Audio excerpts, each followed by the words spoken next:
I was taught geomancy by a friend several years ago, and I immediately found it fascinating. Geomancy is one of the oldest forms of divination. It's been traced back to Arabic texts from the 6th century, but it has likely existed much longer. The name geomancy is derived from the Latin earth magic. One method of geomancy was to use a stick to make marks in the dirt or sand. This later developed to pen and paper. I wanted to make something that would honor the art of geomancy and add to the craft, as it is entirely possible to perform geomantic readings with nearly no materials. During the Cosmovisions Kickstarter campaign, I had the idea to bridge the Cosmovisions Oracle deck with a geomantic deck. There was something perfect that allowed the suit of beings to become the 16 figures of geomancy. With a few small edits, I was able to easily adapt these beings to fit the personalities of the 16 geomantic figures. When I first learned geomancy, I saw these 16 figures as humanoids with thoughts and feelings. So late one night, the elementalist became Puella, and the protector became Puer. The peacemaker turned into the wise Albus, and the fighter into hot-headed Rubius. I sat with these beings for a while to make sure they spoke truly to their geomantic counterparts.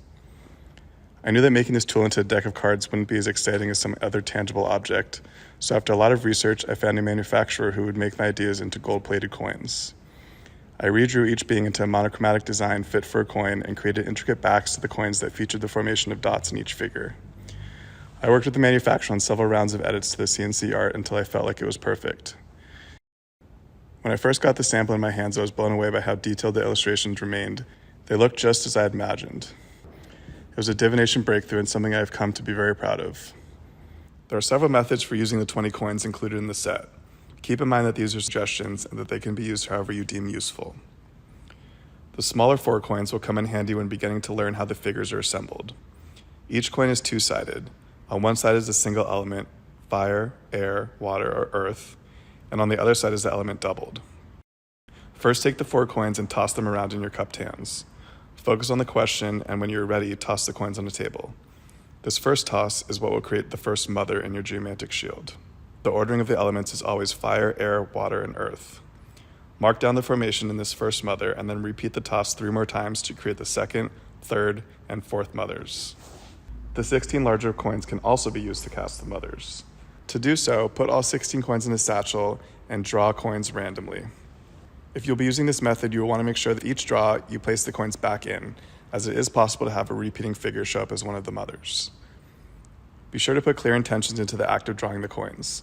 This method drastically cuts down on the time it would take to do a traditional summoning of the mothers, so it is important that you still take your time. The 16 geomantic coins are here for you as an added system of symbolism to help understand geomancy, but it is important for you to know how to do geomancy in the traditional sense so that you can better understand the roots of the craft. The terminology of doing a geomantic reading is called casting a shield. A geomantic shield is formed based on a query or a question you are asking.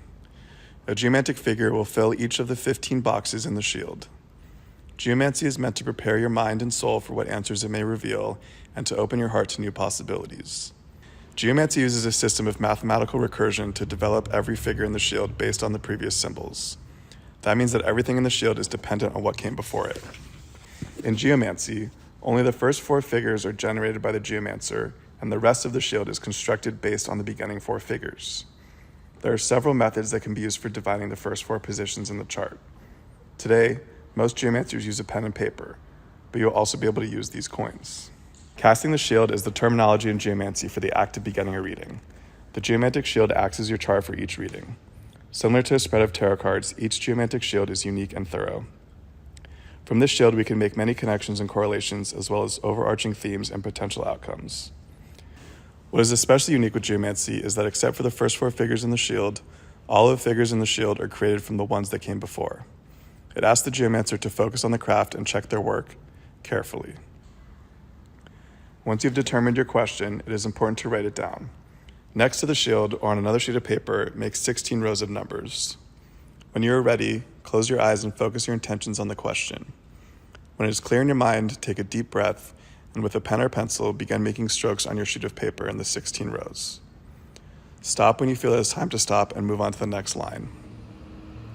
Clear your mind so you're not counting the strokes in each row. Feel the energy of the question and focus your connection to the pencil or the pen and the paper you're scribing on. Generally, you will want to make 9 or more marks in each line to be sure you're not counting lines. Once you have completed 16 rows of strokes, you will then count them off and assign each row as odd or even, depending on if there are 1 or 2 strokes left.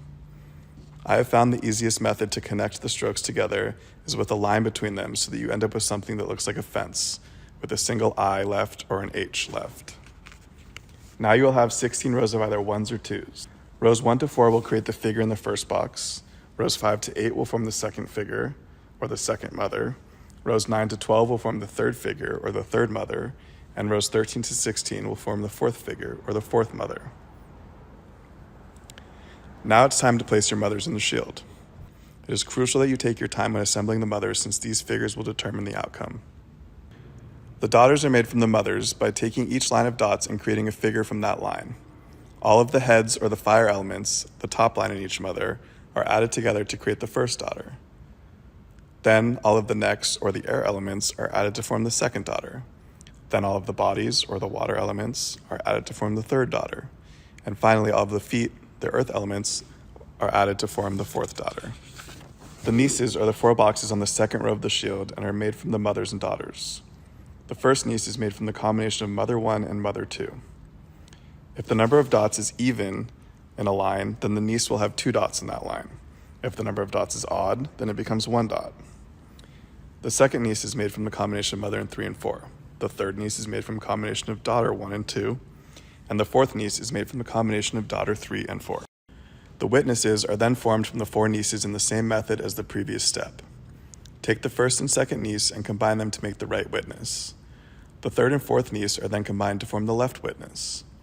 The right witness represents the past and the person asking the question, and the left witness represents the situation and the future. The judge is the final figure in the geomantic shield, and it rests at the bottom. It is the accumulation of all the figures in the chart and is the figure we first look to for a favorable or unfavorable outcome.